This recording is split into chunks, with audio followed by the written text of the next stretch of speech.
What's up, everybody, and welcome back to another episode of Lockdown 23 and 1. That's right. We're back at it again. What'd y'all think about my old intro? Huh? That old intro, man. Doing a little reminiscing today. I thought I'd bring it back for this episode. But today, man, this is going to be a very, very important topic to talk about. Okay, maybe one of the most important topics thus far. And this will definitely be a two-part episode because there's many more warning signs of danger that might be coming your way in the penitentiary. But these are the top 5, man. These are the top 5 most dangerous warning signs you could possibly ever ignore, okay? You don't want to ignore these warning signs. But before we get into the topic, let me just say a couple things really quick. New York City, Washington, D.C., I'm coming y'all's way again in September. I'm going down there to meet family that are coming from Colombia, South America. That's right. I haven't even met them before. Some head honchos. I got to leave a good impression. You know what I mean? But I also want to do some meet and greets or something. Because I was in New York City last time. I was there at like 1 in the morning until 4 in the morning. 5 in the morning, something like that. I was just driving around the city all throughout the hoods and stuff, man. I got a good glimpse of it. Got a good feel of it. So now I want to go there and spend a little more quality time. You know what I mean? Maybe meet a few people. So without further ado, let's jump right into the topics at hand, man. Shoes. Okay? Shoes, that is number 1 on the list for the day. Now look, I'm not saying this in any particular order, okay? This, you could rank it from, they're all 5 of them are just very, very dangerous warning signs, okay? So number 1, number 5, they're not, I don't have them in order, okay? By the most dangerous ones or nothing like that. I'm just naming them, okay? First one is shoes. That's right. If you're arguing with someone and they say, go put on your shoes, or they go in their cell to put on their shoes. Look, that is ultimate warning sign that y'all are about to get some recreational sports in, okay? Y'all are about to hit the UFC ring behind bars. If someone slaps on them shoes, or tells you go put on your shoes and he walks away, he gives you fair warning to go put on your shoes, you better be ready, man, because those shoes mean go time, all right? That is a very important warning sign. Like, there ain't no talking your way out of it. Once people start throwing on them shoes, it's a done deal. Another thing, number 2, being quiet. There's 2 forms of silence in the penitentiary, man, for real. Well, actually 3 forms. Typically in the morning time, it's very silent and relaxed, not too many people. A lot of people are still sleeping, or they're not too energetic, they're just cranking up the gears and stuff like that. Or there might be some times where it's just silent for some reason. It might be raining or storming outside, or it's the holidays, something, anything. But for the most part, okay, if let's say you're out in a prison yard or you're in the block and it gets so silent to where, you can hear your friend, you have to pretty much whisper to your friend because everyone else will hear it, okay? If it gets that silent, you can cut the tension in the air with a knife, okay? Something's about to go down. That's right. Usually you'll see gangs huddled up or something, talking to each other. But for real, silence. If you hear silence in prison, that is a large warning sign that something's about to go on. And another form of silence is this. This is very tricky to read sometimes because people never think it's going to happen, Check it out. Let's say you're arguing with someone, back and forth, y'all arguing, and you're trying to cop a plea onto why you might not want to fight or something, and you're trying to cop a plea with him saying, I had nothing to do with it, man, I paid him, he paid me, or it just had some kind of discrepancy over a card game, and really you really didn't do anything wrong, but the dude doesn't think that, you know what I mean? And he's arguing with you back and forth, then all of a sudden, he just gets quiet and he says something along these lines. Bro, I ain't even trying to hear it. I ain't even trying to hear it no more. You know what I mean? If he says something like that, or you're talking to him and he's just like this, after he's done arguing with you for about 5 minutes and he's just like this, next thing you're going to see after he's like this, bah! That's what you're going to see. Silence. That's key, man. If someone is arguing with you over something and out of nowhere he just gets silent and he humbles himself dramatically, that is a huge warning sign that homeboy's about to fire off on you. He's tired of hearing your bull crap. You know what I mean? Whether you're in the right or wrong, it doesn't matter. He's already got his mind state set that you're wrong, okay? So if he gets quiet out of nowhere, hey, don't say I didn't warn you. You're going to get a quick one. I tell you right now, that's fact. The next thing is very important too. Number 3, okay? If someone, let's say you're arguing with someone and y'all are on lockdown. You're in one cell, another person's in another cell, okay? And, you know, the doors are shut, it's lockdown time. And y'all are arguing back and forth, and then homeboy happens to say, you better be ready when the doors roll in the morning. You better be ready when the gates are open. You know what I mean? If they say something like that, be prepared for when the doors open to fight. That is fighting words instantly, my friends, okay? If they say that, you better be ready. You better have, you know, if you can't wake up in time, if you're usually a late sleeper in the morning and the bars roll and you don't even hear them open up, then I recommend you staying up all freaking night and being prepared, because you don't want him to get the jump on you while you're sleeping. You know what I mean? I've seen so many people get snuck up on while they're sleeping. They're still, they get hit in the head and they don't even wake up because they got knocked out before they even woke up. You know what I mean? Head bouncing right off the freaking pillow. Boom, boom, boom, boom, boom. I'm talking about just, they don't even know what hit them. You know what I mean? So you got to be prepared. If they say wait till the bars roll, wait till the gates open, doors open, whatever, anything along those lines, bruh, you better be up and ready with your shoes on. Do whatever you got to do. Take off your shirt, get in your boxers, and lather yourself with baby oil, because it's about to go down, man. You know what I mean? And you know that might sound a little funny that people do that, but it is what it is. You don't want nobody grabbing your shirt and tugging you or pulling it over your head while you're fighting, because you're going to be done. Why do you think UFC fighters fight with pretty much nothing on? You know what I mean? You don't want nobody grappling onto your clothes and getting a better hand of you because your arms are trapped or your head's covered because of your t-shirt. You know what I mean? That's fact. Baby oil. You don't want nobody grabbing you, putting you in some kind of headlock, putting you to sleep. If you're lathered in baby oil, you're like, whoop, slide right up out that money. You know what I mean? So, yeah, that is number 3 on the warning signs, man. If someone says wait for the gates to open in the morning, you better be waiting. Ready. You know what I mean? Fighting words instantly. Number 4, fighting words instantly, or warning signs that it's going to happen. And you better do something about this, okay? Because if you don't, everyone's going to carry you, walk all over you. Someone starts calling you all kinds of freaking derogatory or racist names. Talking about your family, your mother. I'm talking about, they say the worst of the worst. Those are warning signs. He's going to either fire off on you, or he's got a loud bark and he ain't really about doing nothing, okay? But the thing here is, this is a big warning sign, because if you don't do something right then, you're going to be a freaking punk.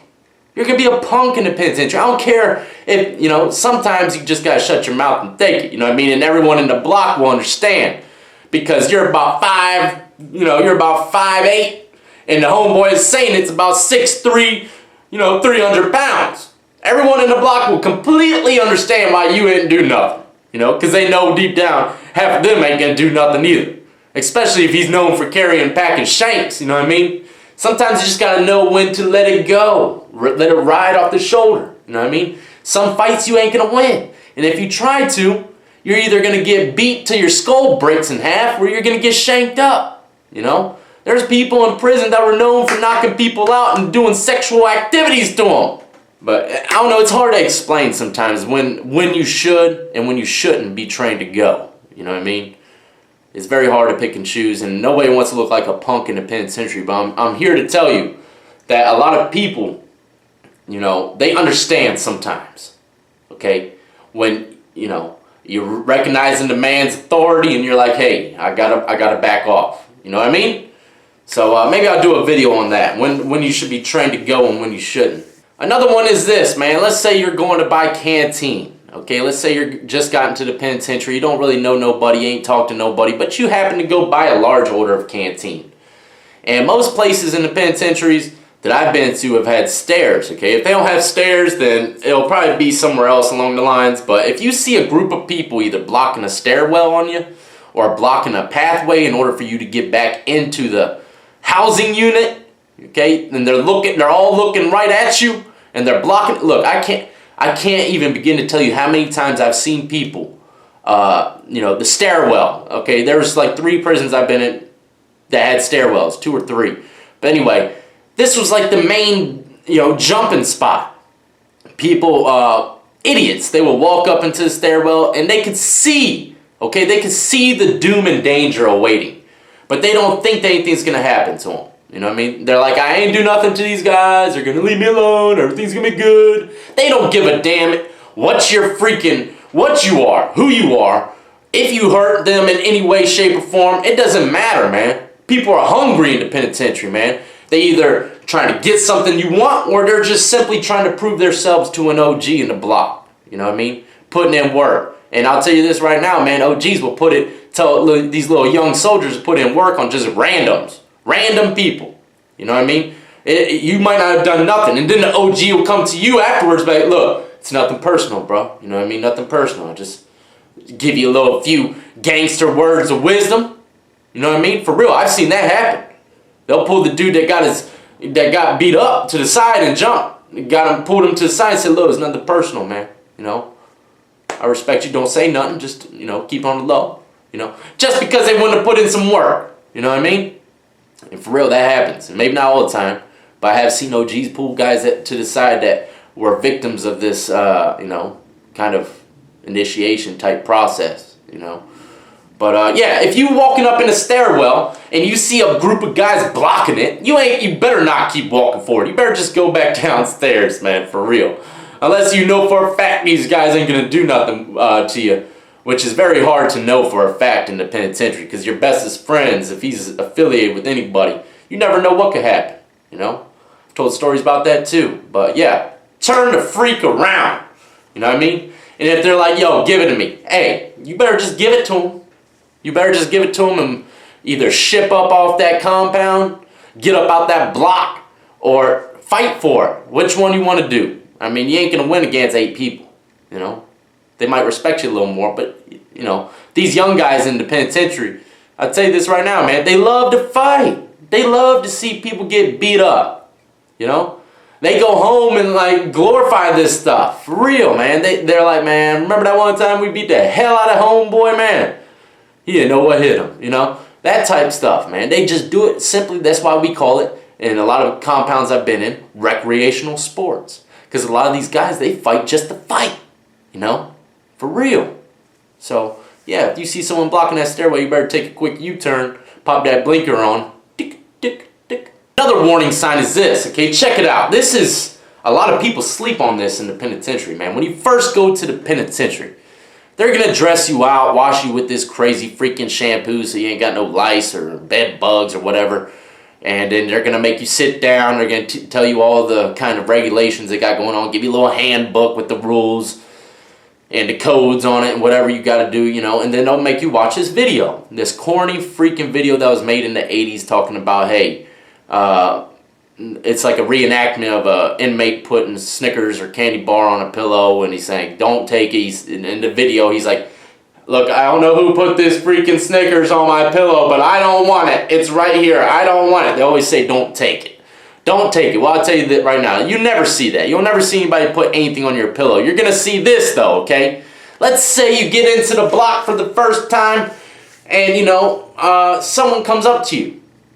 In my case, when I first went to Greensville, which was a 3-4, someone came up to me, a dude that had life, okay? But he was someone that looked like I could relate to, all right? He looked relatable to me, man, the way he talked and, how he wanted to introduce me to his cellmate. He opened up to me, man, and he was actually trying to help me, and I could sense that. I know I could relate to the guy because I'm just looking at him, and I get the vibe like, hey, this dude's just trying to be nice, But let's say you're fresh into the block and someone that, that guy kind of looked like me. That's why I'm saying. He kind of looked like me, looked like an older version of me. Look, he tatted up, it looks like someone I could get along with. You get those vibes. Now let's say you're in the freaking block and someone comes up to you and starts being really nice to you, and he's freaking trying to give you snacks and food and stuff, and this guy is someone that you do not relate to, okay? Someone that you know for a fact you would never even chill with, okay? Like I said, let's say you're a young white dude coming into the block and you got some big, huge gangster Latino or covered in freaking gang tats or, anything. Any kind of guy that looks like you would never chill with. You would never chill with this dude. He ain't giving you no vibes off like, hey, he just wants to be my friend. He seems like a guy that, you know, kind of reminds me of me. No, this guy is probably trying to get up in them draws, my friend. That's right. If he's coming and being this nice to you and he don't know nothing about you and he just doesn't fit the criteria of someone that you would actually hang out with ever in your life, okay? If he's got freaking MS-13 tatted across his forehead, don't take them freaking honey buns. Don't do it. Don't you take them honey buns, man. They're trying to get them janks back, okay? And I'm not talking about the white glazed ones, for real. All right, that stuff really happens. Be very careful who you accept gifts and stuff like that from, man, because there are people in there persuading you all the time. So that is a huge warning sign. Someone that you know you would never relate to on the streets or in prison, for that fact. You would never hang out with them type of people, okay, coming up to you and trying to be nice and giving you things, you know. But then again, there might be, you know, every now and then might be a Christian or a Muslim guy that does not fit the criteria and he's just trying to help you out, help a brother out. You never know. But I wouldn't take the chance and take it. Just tell him, hey, I'm good. You know what I mean? But then again, that's where street, you know, your sixth sense comes into play. There's a lot, look, there's a lot that if you don't have street smarts, if you don't have a sense of, the sixth sense is what I like to call it, of people and getting vibes from them, you're going to have a rough time in prison, man. Because if you're gullible and you don't ever get any kind of vibes from anybody, man, you're going to be in trouble. Always listen to your gut instinct, for real. If you get in a bad feeling, more than likely it's there for a reason. And last but not least, this is another huge warning sign, okay? This is huge. Let's just say you're in the block for, you know, a few weeks or something. You're just now getting the hang of everything. But you realize you get a mind state of where all the action is, what cells have the young bucks running to it, which cell has the gang members flocking to it on a regular basis. And they just so happen to come up to you on a random day for no good reason at all. They just come up to you and they say, hey, so-and-so wants you in the cell for a little bit. He wants to talk to you. You know, especially if it's like 3 young guys that come up to you and they're following right behind you when you're walking up the stairs or going to the cell to talk to dude. Man, look, if you don't belong in the cell, if you've never been in that cell or talked to the person that lives in the cell, and you got people saying to go up to that cell, they want to talk to you, man, I'll tell you right now, man, I don't even know, that's never even happened to me, I don't think, but I'll tell you right now, that is a huge warning sign that you are about to get hit up with that kangaroo court. If someone calls you up to the cell, and you have no business being in that cell, you don't know nothing about the guy, you're not into anything, you don't really, you know, you're not doing nothing wrong, and you're not doing nothing right, you're just minding your business. If they call you up to that cell, man, and you got people following right behind you up to that cell, more than likely you're about to get jumped. What should you do? I have no idea what you should do. You better pray to God. That's all I can say. Because if you run, they're going to come get you. If you don't run, they're going to get you. You know? So just pray, man. Pray to whatever God you believe in and hope that He is the right one to be praying to. Because some of these things, man, it's unavoidable. That's the facts of prison, man. So yeah, those are some of the top warning signs. And a lot of them, man, you can't even duck. For real. Because if you duck them, it's going to make it even worse. You're going to look like a punk in the block. You know, and there's people going through these types of situations every single day, every hour of the day, prisons all over the country, man. And I pray for them people, man, because it's a very scary thing to live through these things, you know. I've seen and heard so many war stories and setup games, man. It's unbelievable. I pray for those people in penitentiary that are getting beat up, jumped, robbed for nothing, you know. But you got to realize this too. They did the crime. They got to pay the time. A lot of these people, they're doing these crimes and they're not thinking about what's going to happen if they get caught and go to the penitentiary. Open your freaking eyes, man. Is that CD player in Walmart worth going to the penitentiary and getting put into situations like this? Where your life is going to be at stake? Or your booty? You know? It's real, man. It's real. Don't forget to check out the links in the description of the video. Add me up on Twitch, Twitter, Instagram, all that good stuff, man. I'm going to try to get some Twitch action in today. Playing some Modern Warfare. If anybody would like to join me, hey, I'm there, man. Death I Bring 757. And always remember this. Always remember this, everybody out there that watches my content, man. Always. Don't be led astray. Don't be led astray, my friends. Always fear and respect the penitentiary.